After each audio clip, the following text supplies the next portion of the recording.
Boa noite. Eu sou Ana Lúcia Gosling, do canal de literatura do artcult.com. E hoje a gente vai receber Walter Macedo Filho. Estou esperando o Walter entrar aqui na nossa live. Já deve estar a postos aí. Olá, Sônia.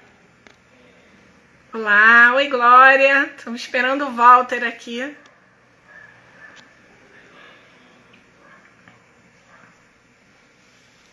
Nilda, Bel. Oi, Gabi. Camila. Boa noite, Glorinha. Esperando o Walter Macedo Filho. A gente hoje vai conversar sobre processos de escrita, sobre escrita para teatro, para literatura, para cinema. A gente vai saber a trajetória do Walter, a trajetória pessoal dele como escritor, roteirista, mas também vamos falar para quem está começando a aprender a escrever ou já escreve, mas ainda tem muitas inseguranças, e a gente vai dar umas colas, umas dicas, e o Walter é a pessoa ideal para isso. Walter já entrou aqui na nossa live, vamos esperar ele aparecer na nossa telinha. Oi, Dani, Lin, muitos amigos hoje nos prestigiando aqui no Artcult, que alegria. Oi, Walter! Oi, tudo bem? Tudo bem? Tudo bom, deixa eu só acertar uma coisa de luz aqui, peraí. Tá muito forte, né? Pronto. Melhorou? Oi, Rafael. Tudo bom? Sim, tudo jóia. Pode. E aí, eu estava aqui falando que hoje a gente vai falar para quem está começando a escrever, para quem já escreve, mas ainda precisa amadurecer, precisa ter mais coragem, precisa de algumas dicas para se soltar mais, e que a gente vai conhecer a tua trajetória pessoal e também as suas dicas de professor, né? O Walter é dramaturgo, é escritor, contista, é dialoguista, roteirista, professor de dramaturgia, diretor de teatro, fotógrafo, tudo de bom. E é uma pessoa que tem experiência em várias áreas e sempre com o processo de escrita mesmo, né? Então, eu vou passar a bola para ele, vou deixar ele se apresentar e contar para a gente como foi dentro da trajetória dele na escrita, como foi que ele se descobriu escritor, dramaturgo e tudo mais. Boa noite, eu quero agradecer o Rafael, a Ana Lúcia por esse convite. Muito legal estar aqui no Artcult. E então, a minha questão com escrita é aquela coisa, você escreve a vida inteira, né? A gente começa a escrever desde cedo. Eu até estava lembrando que eu tive um professor lá com meus 9, 10 anos, que foi quem mais me impactou assim nessa coisa de começar a escrever, e o que me encanta, na verdade, é a ficção, né? Eu sempre escrevi a vida toda, só que quando foi em 2007, se eu não me engano, eu entreguei um texto para o Antunes Filho, que eu trabalhava com ele lá no Sesc, em São Paulo e tudo mais, a gente se conhecia há muito tempo. Ele leu meu texto, daí ele gostou muito e me convidou para fazer parte do círculo de dramaturgia. E óbvio que eu me assustei na época, assim, falei, caramba, mas o círculo de dramaturgia é uma coisa muito legal, feita pelo CPT, o Centro de Pesquisa Teatral lá do Sesc de São Paulo. E, simultaneamente, eu também fiz parte da primeira turma do núcleo de dramaturgia do SESI, lá em São Paulo, né? E aí eu comecei a assumir a questão da escrita como opção profissional mesmo. Eu passei a me interessar na escrita dramática, aprendi muito no tempo que eu fiquei lá no CPT, foi uma escola maravilhosa, eu fiquei lá 3 anos. E aí eu publiquei o meu primeiro livro de contos, no paralelo eu escrevia contos, e eu descobri, né, uma coisa... Pois não. Fazer uma proposta do livro de contos do Walter. Isso. Vou pedir para o Rafa botar aí para gente o nome do livro, é o Nebulosos. Nebulosos, então é uma coletânea de contos. É o meu primeiro livro de contos que eu publiquei em 2012. E o curioso é que no CPT, com o Antunes, é que pode parecer absurdo, mas eu achava que não dava para trabalhar a questão literária com a questão dramática, tinha um pouco de receio de ir de um lado para o outro. E, e o Antunes, na época, saiu uma coletânea do Pirandello, 40 novelas de Pirandello, que são 40 contos, né, praticamente. Eles colocam novelas, mas são contos não muito longos assim. E tem, junto com o livro, no começo do livro, tem uma planilha onde mostra quais peças foram baseadas nos contos do Pirandello. E aí eu achei curioso, porque eu gostava de fazer essa navegação do texto literário para o texto dramático, mas tinha um pouco de vergonha, aquela coisa que a gente sempre acha que está errado em fazer, qualquer coisa assim. Tanto que eu acabei montando um curso aqui no Rio de Janeiro, na Estação das Letras, que era o conto na dramaturgia, como você fazer essa transição. Eu não sei direito da história do Pirandello, não sei o que ele fazia primeiro. Eu sei que, para mim, funcionou super bem essa ideia de como você percebe a diferença das duas linguagens e como elas são passíveis de se complementar, né? Que é uma coisa muito curiosa que a gente vai conversar aqui a respeito. E vamos lá. Então, aí a escrita virou realmente uma opção minha profissional e eu depois acabei dirigindo os meus próprios textos e assim seguiu a minha carreira que está aí até hoje. A gente continua trabalhando, dando aula, essas coisas todas.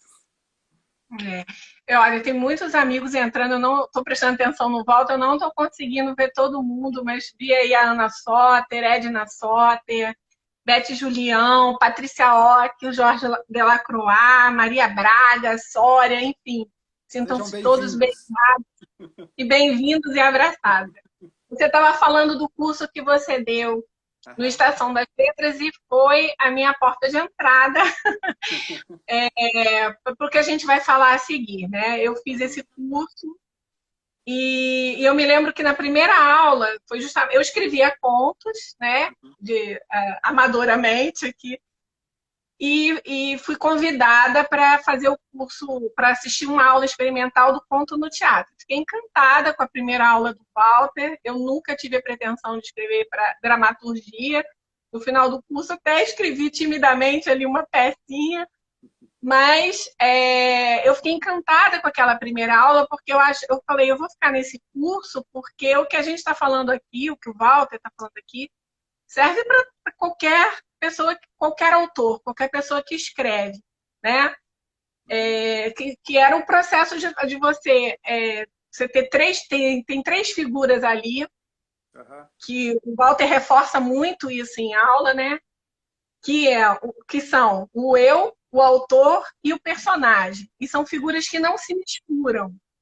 E quando ele fala disso, e a gente entende isso, eu acho isso libertador. A gente estava até conversando essa semana, eu e o Walter, e foi essa palavra que a gente encontrou. A gente acha isso libertador. Porque quem começa a escrever tem muito pudor do que escreve. A escrita te deixa vulnerável em relação ao outro, quando você mostra, você pode ser criticado, né?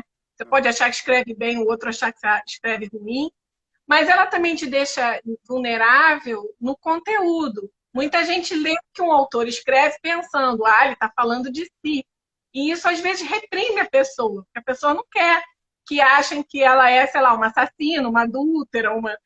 Então eu queria que você falasse disso, Walter, melhor, Uhum. e porque eu acho que isso é um primeiro passo muito importante para qualquer um que está começando a escrever, né? Tá, perfeito. Então, assim, para quem quer escrever ou quem já escreve e tem esse receio que a Ana falou, é uma coisa que eu aprendi, que eu acho muito eficiente no processo de escrita, que é você conseguir separar o autor de você mesmo. Então, sou eu e o autor. O autor é uma figura amoral, é uma tábula rasa. O autor ele não tem valores, não tem conceitos, não tem preconceitos. O autor ele não gosta nem ele gosta dos seus personagens, mas ele não torce por um personagem específico.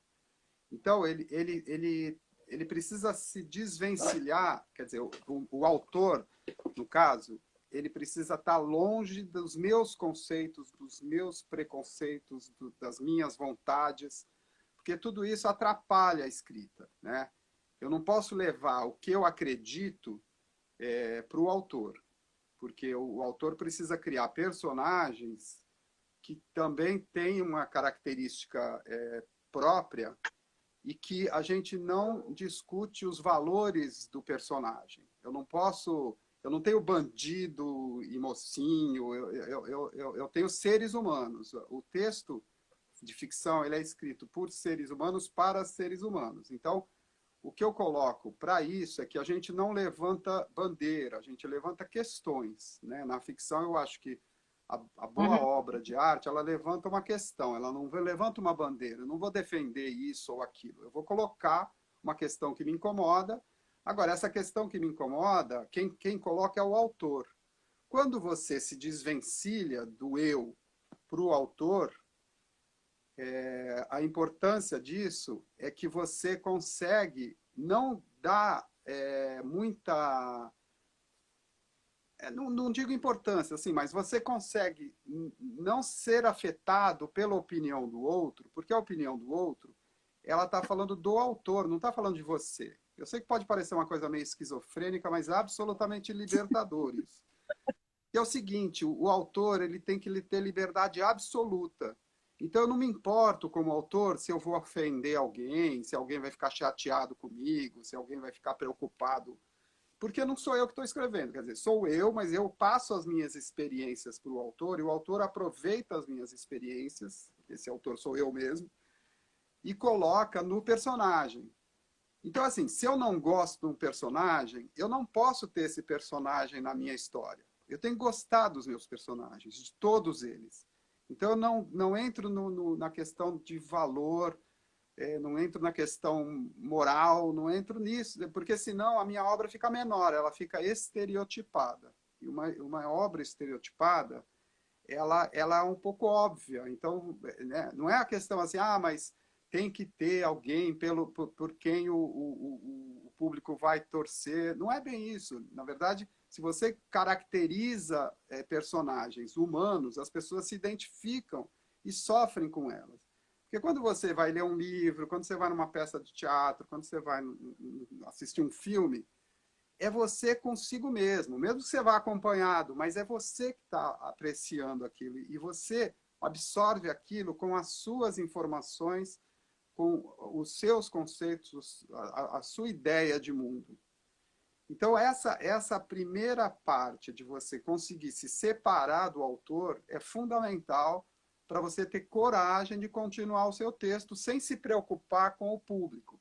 A questão é a seguinte, o público, ele é muito bom, ele quer que dê certo, né? O leitor, o público de teatro, o público que vai ao cinema, ninguém vai para não gostar. As pessoas querem que dê certo, elas querem que aquilo funcione. Então, ele vai e acredita no que você está propondo. Então, assim, só que você cria regras que elas não precisam ter vínculo com a verdade. E o autor não tem compromisso com a verdade. O autor tem compromisso com a verossimilhança. A verossimilhança é diferente da verdade. Então, o que acontece? Você cria uma característica, um mundo, né? Somos pequenos deuses, assim.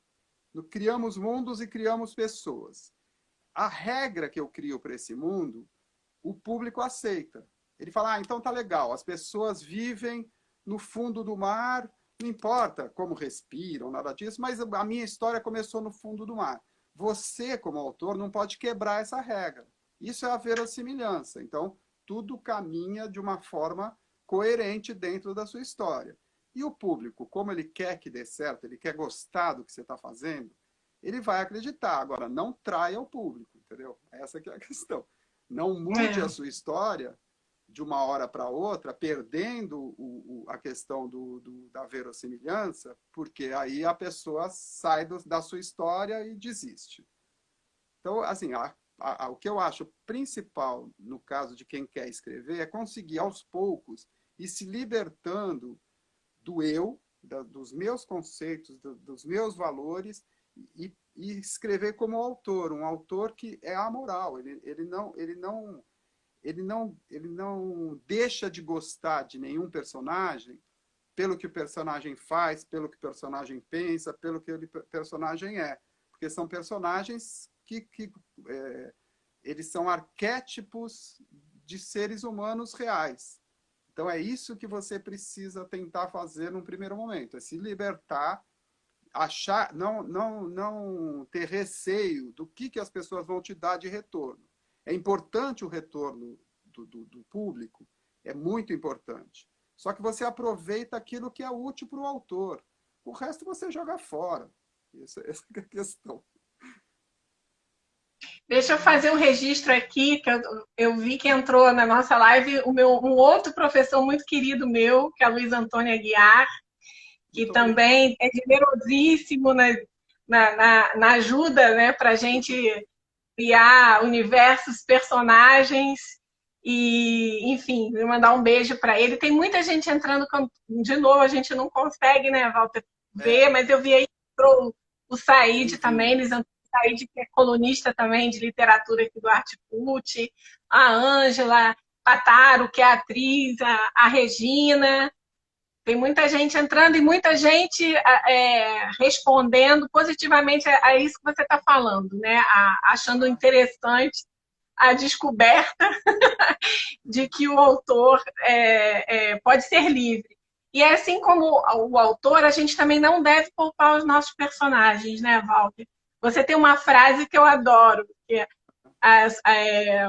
sua história não daria um livro. A gente Exatamente. vai contando histórias das pessoas, de mães e tal, e vai pensando, poxa, mas eu não vou fazer isso com ela não, porque, pô, minha mãe pode ler e achar que eu sou um filho ruim, eu fazer essa maldade. E aí toca no que você está falando dos arquétipos, né? Todo que o personagem é mais rico quando ele é arquetípico. Aí eu queria que você falasse um pouquinho mais também sobre isso, que na verdade, só um complemento ao que você estava falando em relação ao autor, mas o personagem também, né? Precisa dessa independência. O que acontece é assim, a gente precisa saber que o nosso trabalho ele precisa ser absorvido por seres humanos, não importa de que lugar do planeta eles estejam. Então, o que é percebido no mundo todo, por qualquer ser humano, no caso, são criaturas, né, personalidades arquetípicas. O que é o arquétipo? O arquétipo é aquela personagem que ele é compreendido em qualquer cultura. Né? Então, você fala um pai, todo mundo sabe o que é um pai. Você fala de um patrão, todo mundo sabe o que é um patrão. Você fala de um militar, todo mundo sabe o que é um militar. E as situações arquetípicas também. Você vê que boas histórias, normalmente elas estão dentro de um núcleo familiar. Por mais que esse núcleo familiar seja um pouco diferente daqui, da Índia, do Japão, mas você vê ali que a situação arquetípica é parecida. Então eu me identifico, eu compreendo a história e não fico fora. Quer dizer, e aí o aspecto da questão que eu levanto, ela é universal. Então, por isso que o risco de trabalhar com estereótipo, o estereótipo é o quê? É aquela figura congelada. Então, ela funciona num determinado lugar. Então, tem figuras estereotipadas no Brasil que não são compreendidas na França, por exemplo, e assim por diante. Então, o nosso texto fica menor, ele fica mais contido numa cultura pequena, num grupo pequeno, e eu acho que não é isso que o autor quer. Né? Eu acho que não é isso que a gente quer. A gente quer que todo mundo absorva a nossa história, compreenda e se divirta com ela, né? Ou pelo menos que reflita. Eu acho que a questão é assim, mesmo que seja uma história, uma comédia, uma coisa assim, a gente sempre está levantando uma questão para o público refletir. Eu acho que isso que é o que eu busco fazer, pelo menos. E você tinha perguntado uma outra coisa?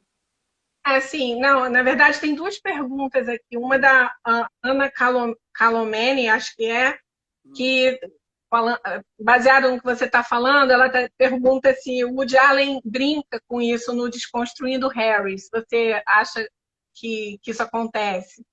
E a outra é da Gabi, que Ah. está perguntando como é que você lida com críticas. Então, Mas Gabi, fala, fala. pode falar, pode falar. Não, Gabi, é isso que eu tinha falado antes, que é a questão de você conseguir se separar do autor.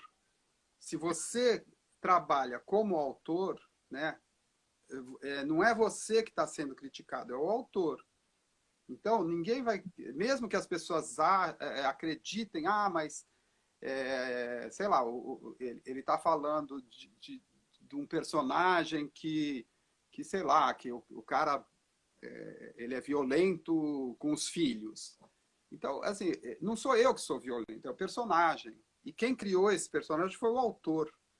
Então, essa situação, Gabi, ela é muito útil na hora de você ouvir as críticas.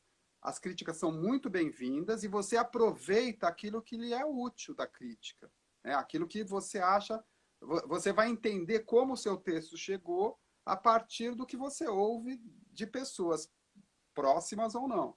Agora, a gente não deve se afetar com essas críticas no sentido de que elas são a nossa pessoa. Não, elas estão falando do autor e da obra. Quer dizer, eu não faço parte desse conjunto no sentido de ser afetado pelo que dizem sobre o trabalho, sobre o que foi apresentado.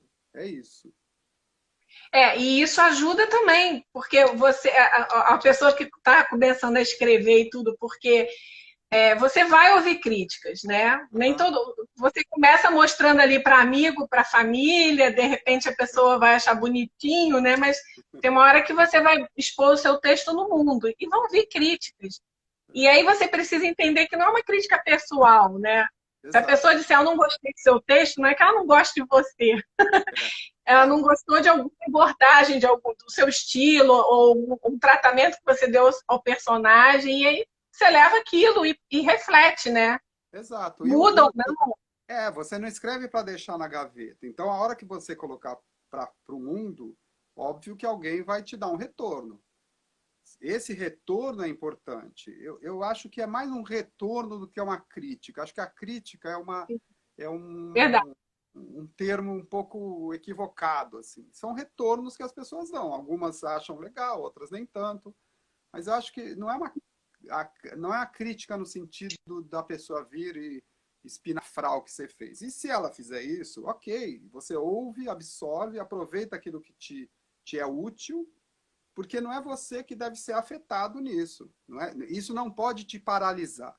Por isso que a liberdade absoluta do autor deve ser preservada sempre. E essa crítica, sendo para o autor, isso não te congela como escritor. Essa é a minha opinião. Ok.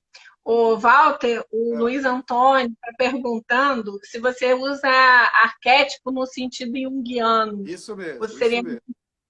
São os É, arquétipos, aquilo que a gente acredita que uma pessoa no Brasil, uma pessoa na Argentina, uma pessoa no Zaire, uma pessoa na França, ela absorve aquilo porque ela entende que aquela figura ela tem comportamentos e personalidade arquetípicos, quer dizer, elas são reconhecíveis porque são atitudes humanas. É nesse sentido que eu considero o personagem, o arquétipo para o texto.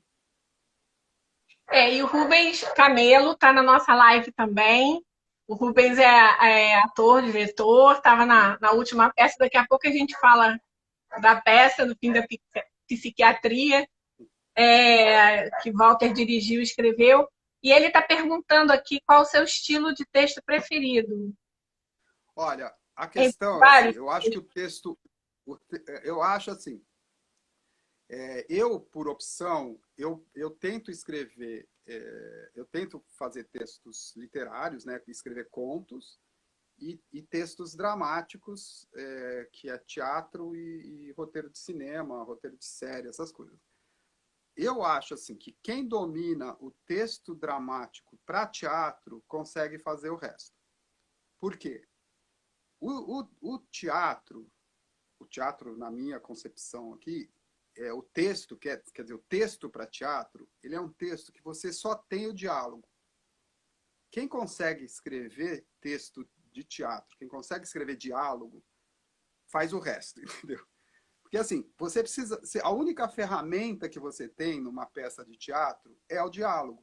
Então, tudo que eu preciso. Por exemplo, eu tenho na literatura, eu vou escrever um conto, eu posso contar como é o lugar, o que as pessoas pensam, né? Eu posso entrar no personagem, na cabeça do personagem, de todos os personagens.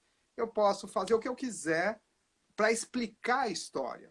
E até não usar nenhum diálogo. Né? Então eu conto toda a história, só falta a imagem do cinema, mas eu consigo formatar a imagem na cabeça do leitor, dando os detalhes, explicando cada coisinha, o que a pessoa sente, o que ela ouve, o que ela pensa, como foi, o passado dela, como é o presente.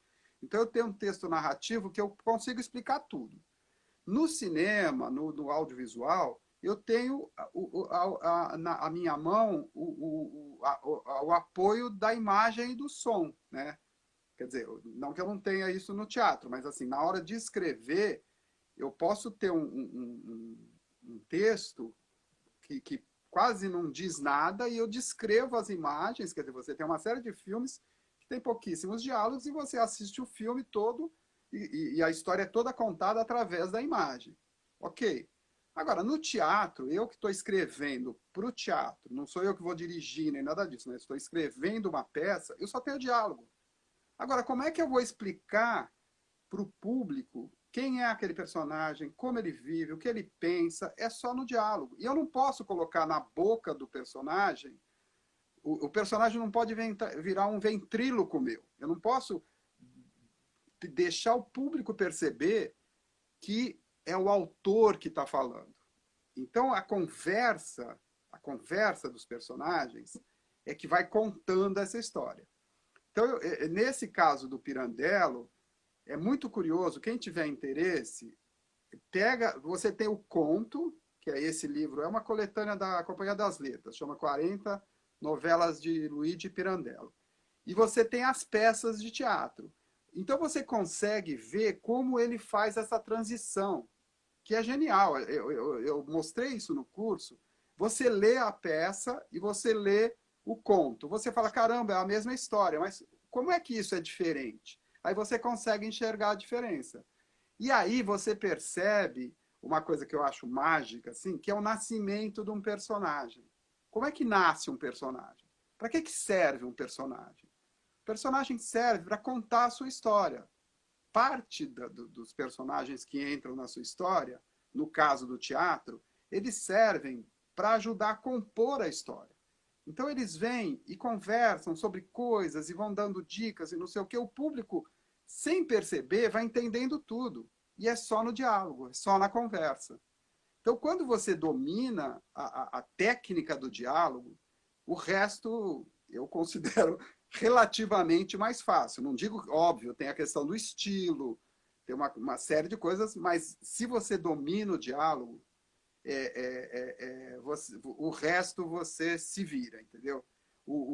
Tem uma frase do Nelson Rodrigues que uma vez comentaram, né, que os diálogos dele eram pobres. Ele falou, não, realmente meus diálogos são muito pobres. Você não sabe o trabalho que me dá fazer um diálogo desses, né? Porque realmente, para você fazer uma coisa que a conversa é natural e as pessoas não sabem o que está acontecendo, mas elas estão ouvindo a história e estão compreendendo e estão captando tudo e a coisa vai acontecendo só no diálogo. Agora, pensa que isso alguém escreveu.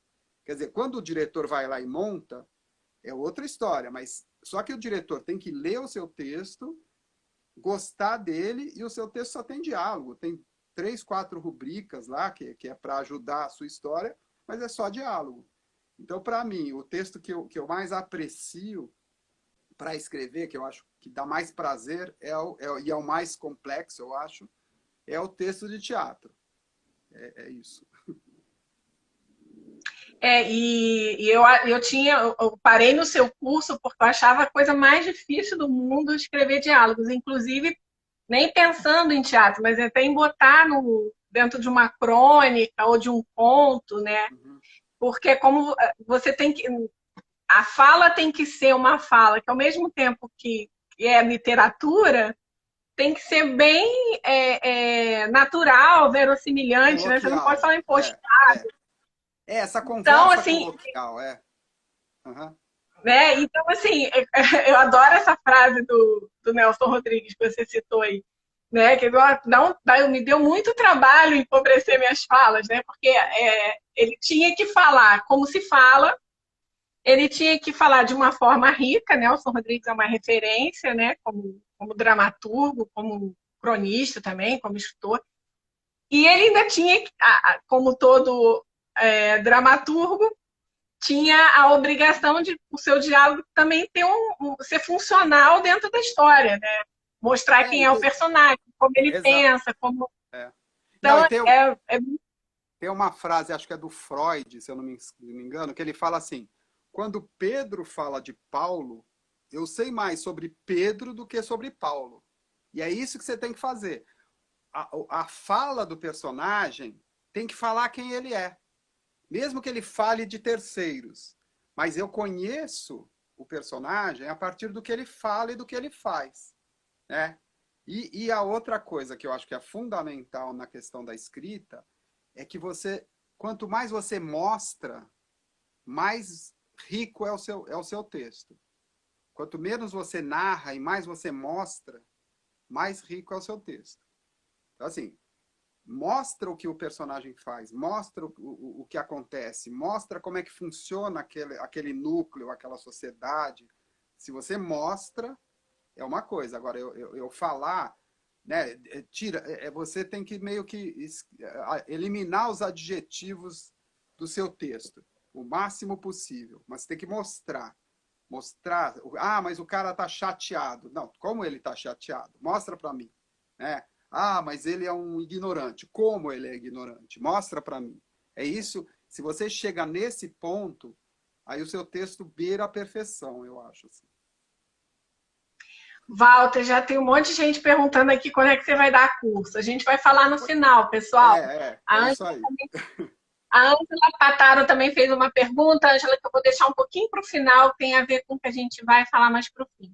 A gente já está discorrendo né, sobre os diversos tipos de escrita, né, sobre as dificuldades na transição da literatura para o teatro, para o cinema, mas eu queria dar um passinho para trás Uhum. e a gente falar sobre a fabulação, né? Pensando que a gente está falando para quem está começando a escrever, sobre a necessidade dessa organização dos pensamentos.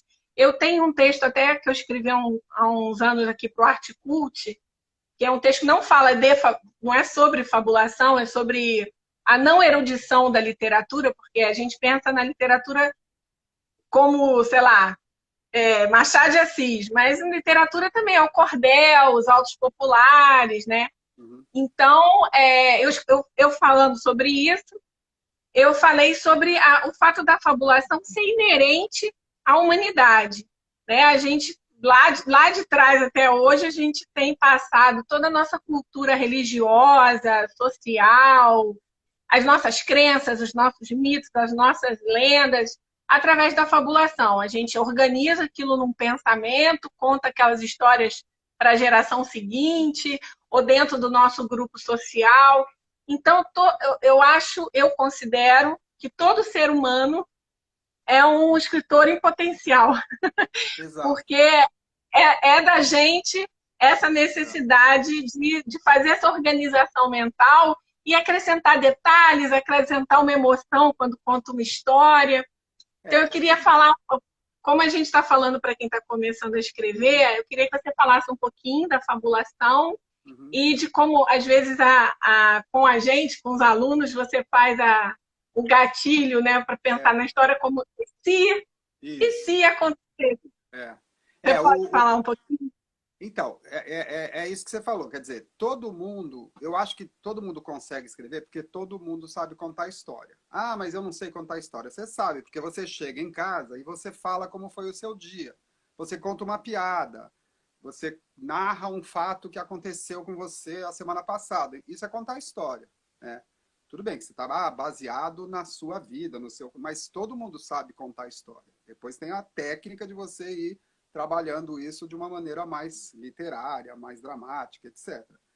Mas a questão de contar a história todo mundo consegue, né? Aí a questão de você colocar que é uma coisa que você falou agora há pouco, que é isso. Muita gente fala, ah, minha vida daria um livro.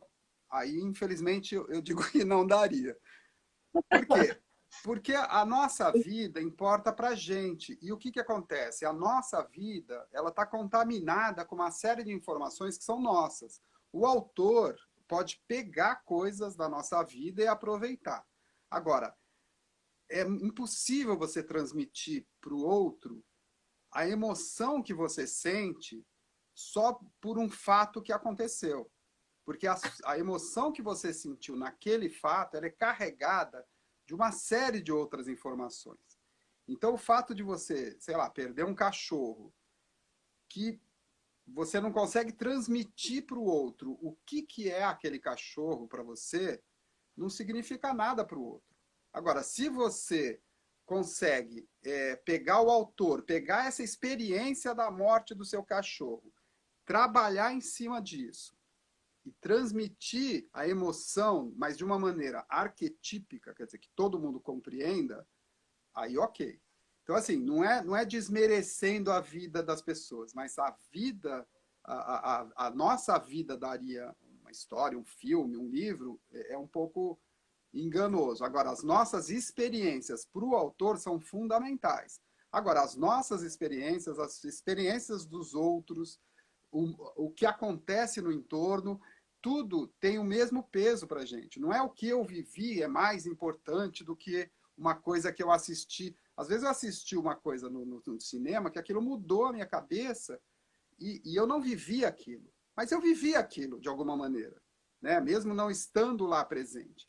E essa experiência eu tenho que tentar, como autor, levar para o público. E como eu faço isso? Eu vou colocando no personagem situações análogas que são compreensíveis e aí sim eu consigo transmitir o que eu quis para o público. Agora, só descrever um fato acontecido comigo não tem carga emocional no pacote. Né? Eu tenho uma experiência própria que eu compreendo aquele fato de uma determinada maneira. O outro não vai compreender se eu não ajudá-lo, se eu não colocar mais elementos para que ele entenda o peso da perda de um cachorro, por exemplo. Agora, quem quer escrever essa coisa de você começar uma história, como começar uma história, né? Até eu brinco com uma eu tenho uma oficina de 2 horas e que eu juro que todo mundo sai escrevendo, assim, que é o como começar uma história. Porque é o seguinte, qualquer pessoa escreve, né? Qualquer pessoa escreve. Ah, mas escrevo bem, eu escrevo, mas qualquer um escreve. Você estruturar uma história é um trabalho, mas você consegue, né? Se você for elaborando, for treinando, for tentando, começo, meio e fim, aquela coisa toda, aos poucos você está escrevendo ficção. Eu estou falando de ficção. Agora, para mim, uma pergunta que é fundamental e se alguma coisa acontecesse, né? Esse, para mim, é um disparador de ideias, né? Então, eu brinco que, assim, um dia o Shakespeare estava lá em casa, na casa dele, e perguntou, e se 2 adolescentes se apaixonam, mas as famílias deles são inimigas? Aí você tem que fabular em cima. Aí você tem que começar a inventar. Mas você já tem o embrião da sua história. Né? O embrião é um pouco isso. Assim, e se tal coisa acontece, o fulano, né? E se fulano morre, mas volta? E se é o seu disparador? Depois disso, vem a pergunta, e agora? O e agora é quando você começa a fabular, e começa a inventar, e começa a costurar a sua história. Então, Oi? Oi? A A viajar na viajar. história. Agora, é aquilo, né?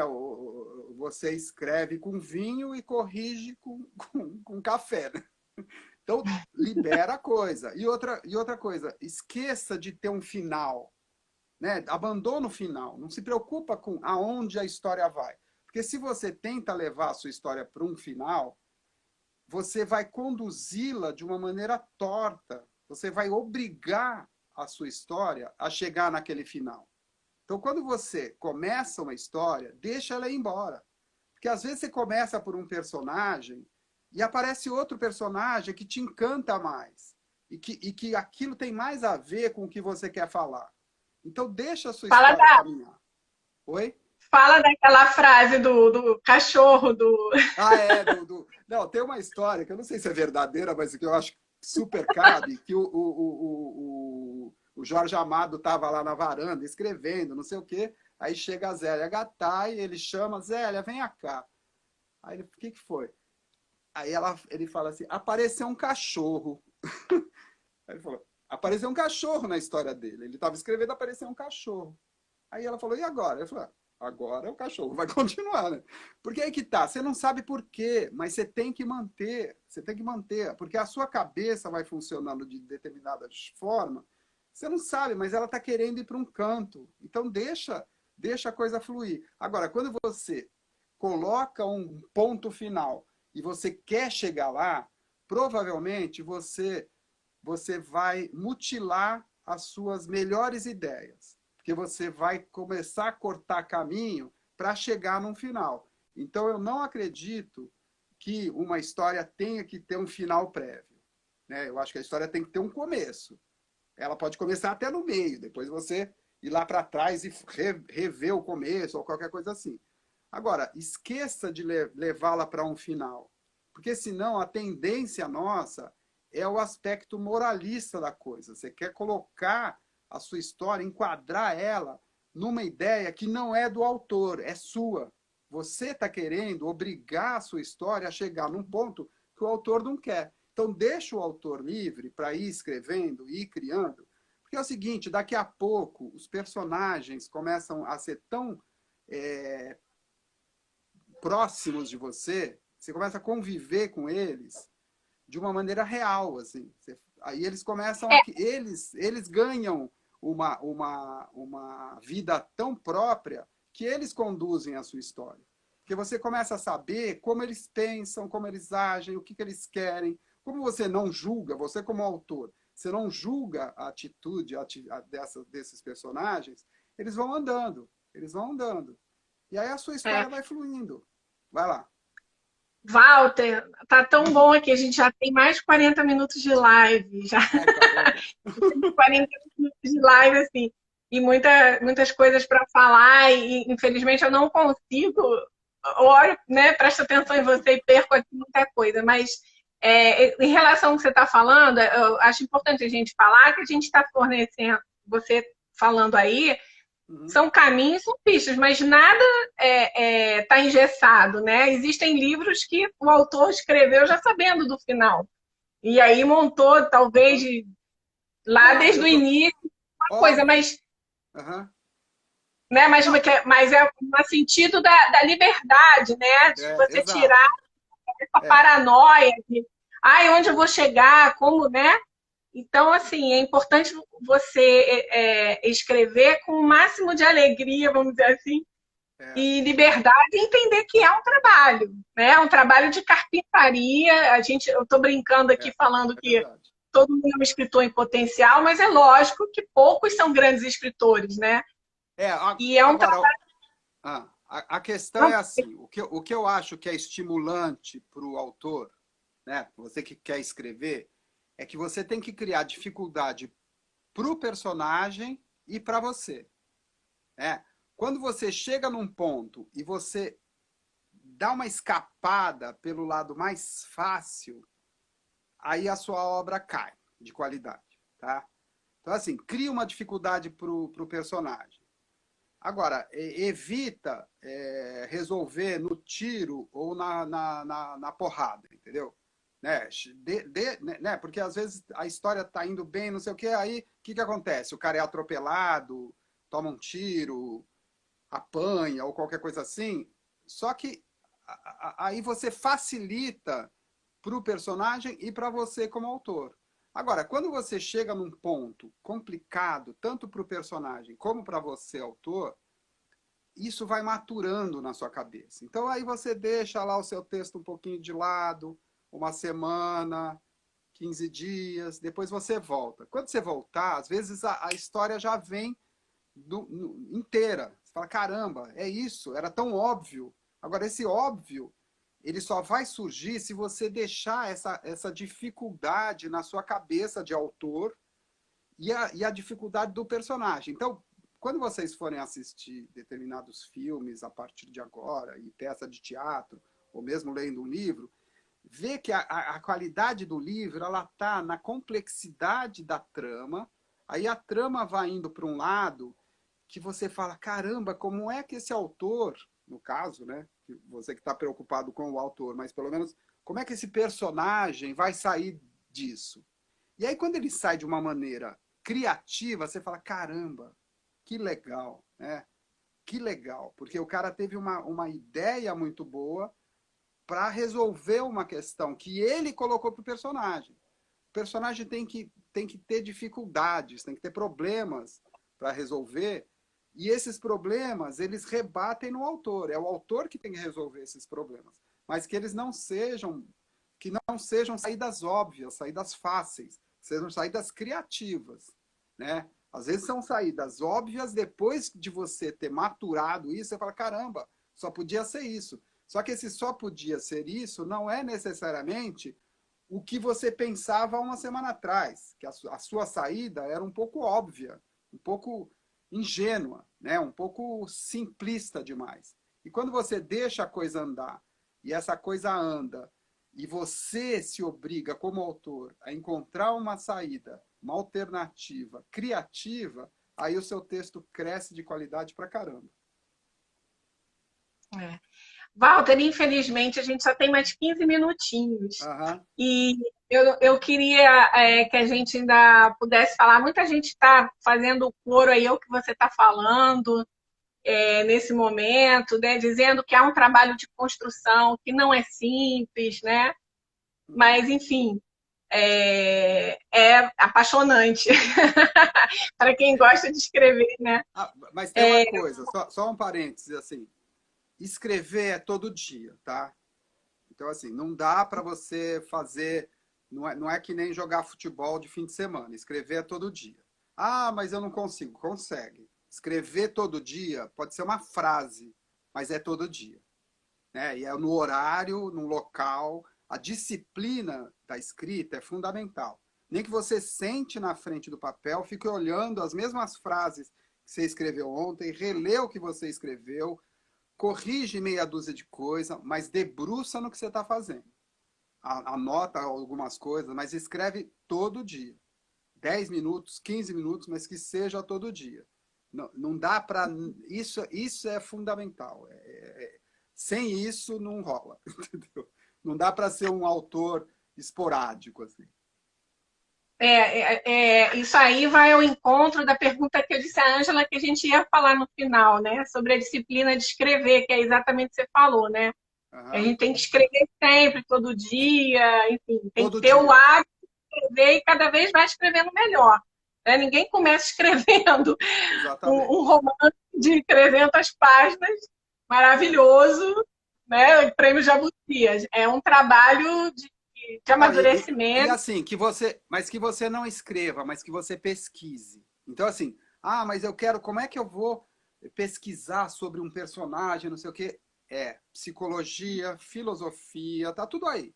Tá tudo aí. Observação, você vai assistir um filme, mas você dedicou, digamos que a escrita, você não sentou e escreveu, mas você dedicou um tempo para a sua escrita, para o seu texto. Você fez uma pesquisa.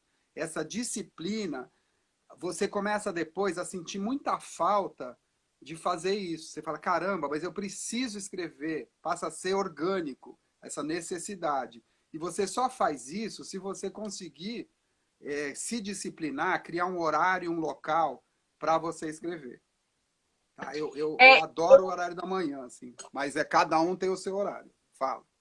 uma vez eu vi uma entrevista da autora do Comer, Rezar e Amar, em que ela falou exatamente isso. Ela sentava todo dia para escrever aquela mesma hora. E ela falou até de uma maneira meio esotérica, né?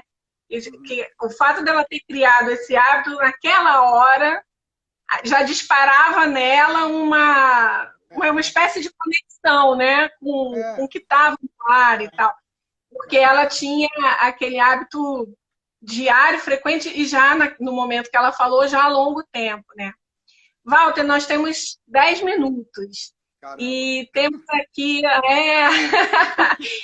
temos aqui uma pergunta do Rubens Camelo, que queria saber quais são as suas influências, e algumas pessoas pedindo para você falar do fim da psiquiatria. Tá. Então, antes de você falar, eu só quero falar como espectadora que o barato do fim da psiquiatria é que ele é um exemplo concreto e feliz, maravilhoso, bem-sucedido da transição da literatura para o teatro, né?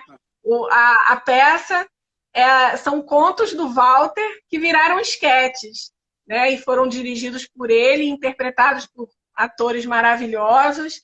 Então é justamente um exemplo dessa transição entre dois, pelo menos dois, não sei se mais, pelo menos dois esquetes estão nesse livro do Walter, Uhum. e, enfim, outros contos que a gente sabe que são contos, eu já tinha lido em oficinas e tudo com você. Então, eu queria que você falasse do fim da psiquiatria, né? E também respondesse essa pergunta sobre quem são as suas influências aí. Ficou Tá, pendente. tá, então, assim, o fim da psiquiatria é um projeto que surgiu a partir realmente de textos curtos. Eu comecei a escrever textos curtos para um amigo diretor lá de São Paulo, Eric Galani, que inclusive quer que eu faça uma oficina na escola dele, que chama Praxis, em São Paulo, depois a gente vai falar disso. E eu me encantei por esses textos curtos e fui trabalhando. Aí eu acabei fazendo um texto que é justamente o fim da psiquiatria, que o Rubens amou. Eu escrevi, mostrei para ele, ele ficou apaixonado. Ele falou: esse texto é meu. Eu falei: então vamos montar. E aí eu tenho um grupo maravilhoso, que é a Adriana Carla Rodrigues, a Nina Rodrigues, o Daniel Bouzas e o Rubens Camelo, que toparam essa empreitada da gente criar esse projeto, que é o Fim da Psiquiatria, que eu chamo de stand-up drama. Que a ideia são textos curtos, mas são dramáticos, né? Então, eles não têm necessariamente uma conexão um com o outro, mas eles têm uma linha, mais ou menos, de sequência parecida, próxima, digamos assim. E esse projeto a gente acabou, infelizmente, tendo que parar agora com a pandemia. A gente estava em cartaz no Teatro Café Pequeno, a gente torce para voltar para lá. E tinha uma parceria muito legal com a Mariama Furtado, com a Márcia Moleto, que a gente tinha um bate-papo com o público logo depois do espetáculo. Era muito legal, a gente falava de vários assuntos que tinham sido abordados ali no Alexandre Tirzan também, que tinham sido abordados no espetáculo. E, assim, a ideia foi realmente de pegar essa transição do texto literário para o texto dramático, e eu tive esse privilégio de ter esses 4 atores comigo que toparam essa empreitada, e a gente foi muito feliz. O espetáculo estreou no Festival Midrash, que eu agradeço muito o pessoal do Midrash de ter dado essa oportunidade para a gente.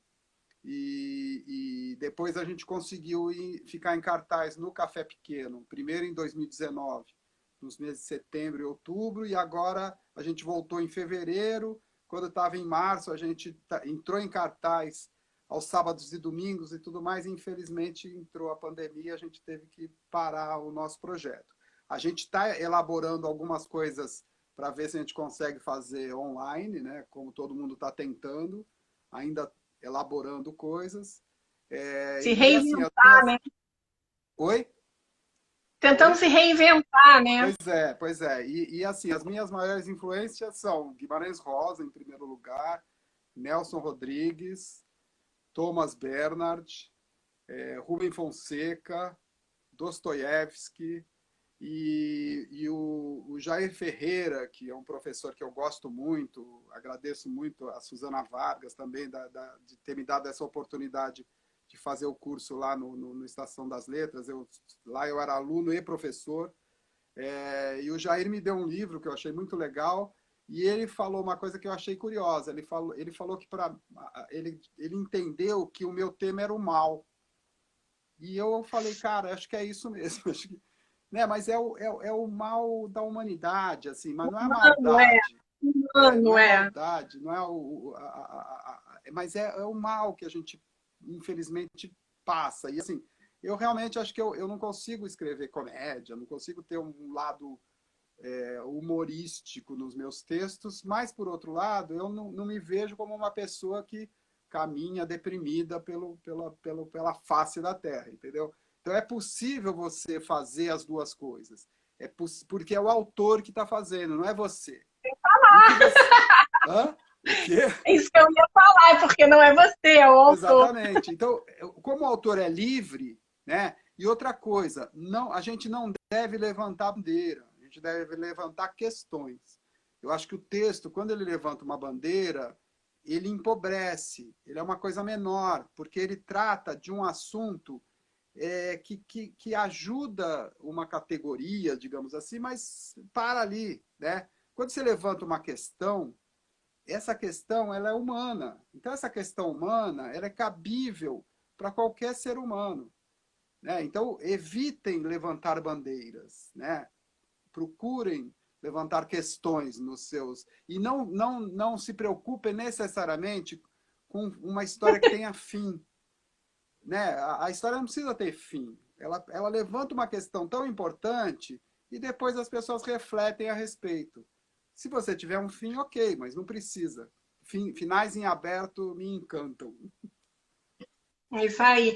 Walter, eu tenho que te apressar um pouquinho, porque Tá está bom. acabando a nossa live, faltam 2 minutos. Eu quero agradecer a todo mundo que esteve aqui com a gente. Participações maravilhosas. Depois a gente vai ler isso tudo com Agradeço calma. todo mundo. Vai estar no É IGTV e no YouTube, isso. né? Aí, a gente vai deixar no IGTV, vai publicar no YouTube, tá? E eu queria mandar um Eu beijo te... especial para minha filhada que entrou aqui no final, querida. Vai dar... Olha, E tem queria uma coisa. Eu tenho uma turma aberta que já é um pouco mais avançada, que é às quartas-feiras, quem tiver interesse.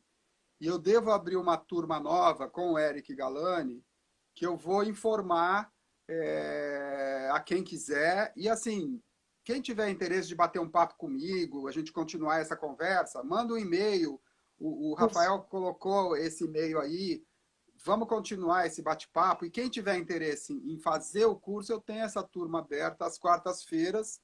E a gente Walter, conversa. Oi. fala o seu e-mail para ficar gravado na live. Tá bom, é Walter Macedo Filho, com W, tudo junto, @gmail.com. Walter Macedo Filho, com W, tudo junto, @gmail.com. Então, quem tiver interesse para a gente conversar, quem quiser fazer esse curso que eu já tenho aberto às quartas-feiras, ele é um pouquinho mais avançado, mas as pessoas conseguem embarcar também.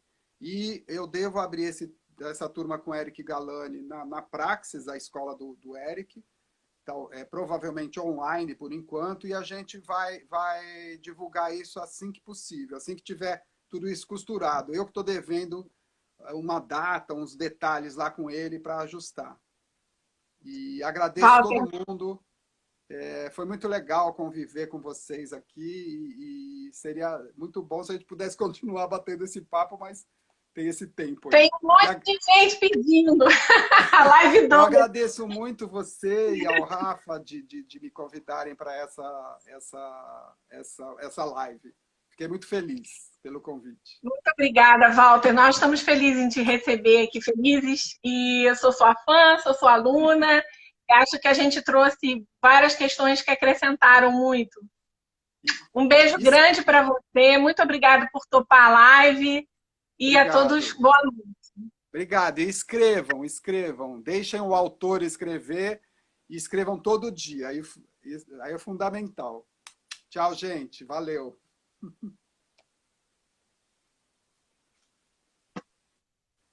Calma. Agora tem que salvar. Encerrar.